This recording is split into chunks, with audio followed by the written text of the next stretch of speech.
I like to pour adoration onto myself. Hey. So today I wanted to talk about beauty. I've been doing a lot of makeup lives. I've been doing a lot of things around beauty. So I want to talk about it. And today I wanted to talk about being an unconventional beauty.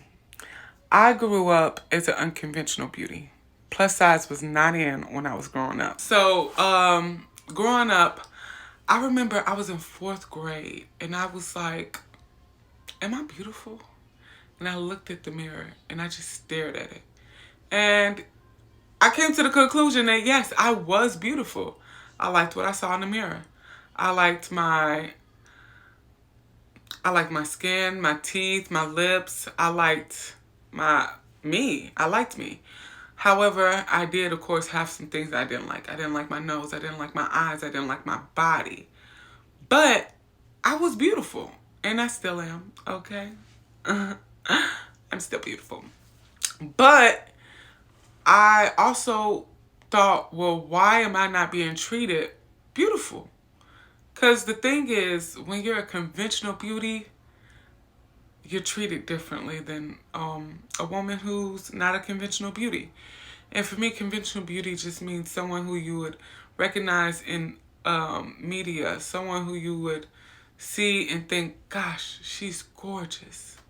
And the thing is, I am gorgeous. I am stunning. I am beautiful. I am amazingly, wonderfully made, right?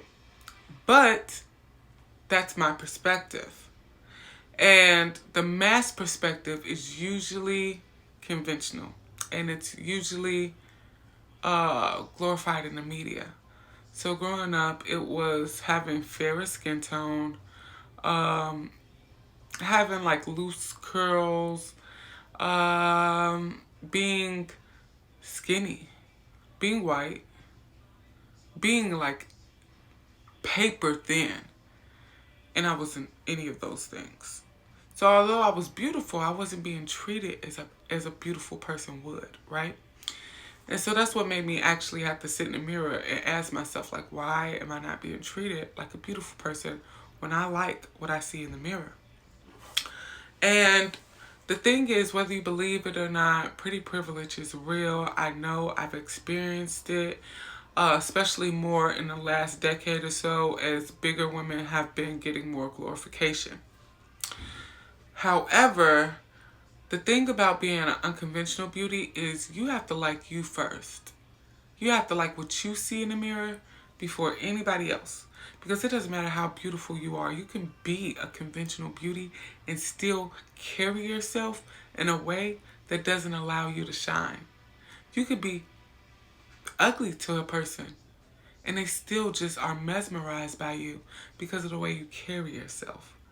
So I want to come on here and really talk about beauty because people always say, oh, you have to bring your inner beauty out. How do you do that? You do that by the way you carry yourself, by the way you treat yourself, by the way you love yourself, by the way you love others. And the only way to do that is to actually love yourself, to actually accept yourself, to actually adore yourself. I like to pour adoration onto myself. When you practice pouring adoration onto yourself, no one else is going to be able to tell you beautiful or you're not. You get to decide that. And how society treats you does not determine your worth or your beauty. I remember I was working in retail. I said I believe everyone has aspects of themselves that are beautiful. And someone said, oh, well, I don't know, I feel like you're lying. And I was like, no, I'm not. And they was like, okay, well, tell me what's beautiful about so-and-so. And they picked a person who, in their mind, was ugly to challenge me. And I said, when so-and-so smiles, all the stress melts away from their face. And they have this juvenile look and feeling. And it just lights up a room when they smile. And that person just stood there in awe.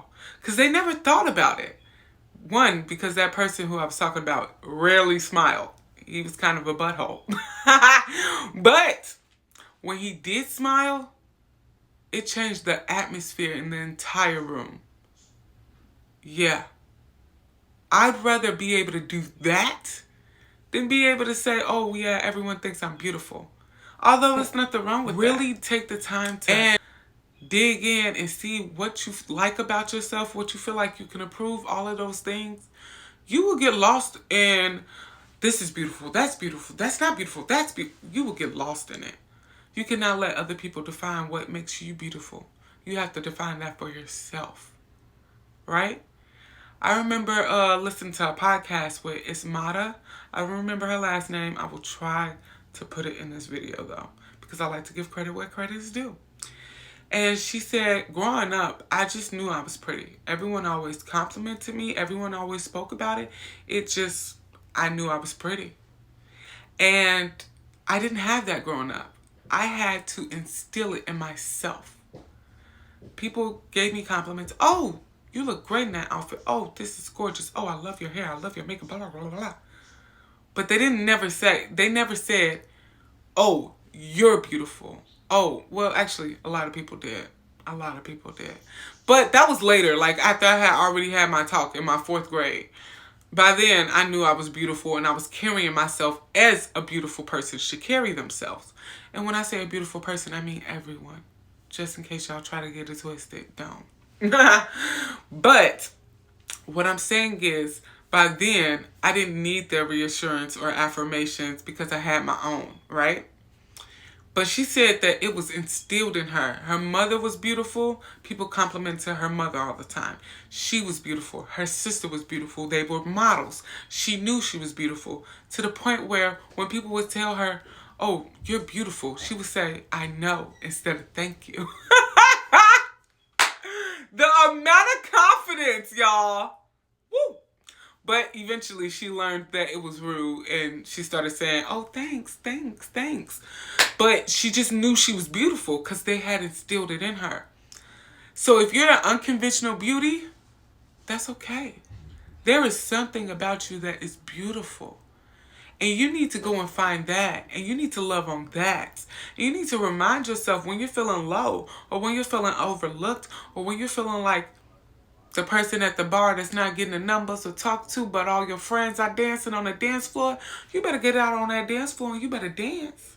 I guarantee you, if they don't love nothing else, they're going to love your confidence for being able to go out onto that dance floor. Stop calling big girls confident. That's just a side note.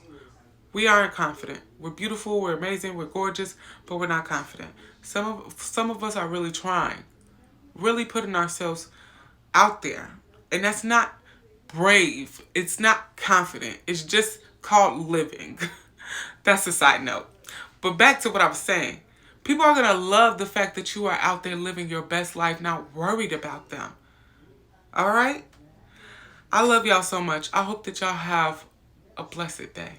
But remember, it's up to you, no one else, okay?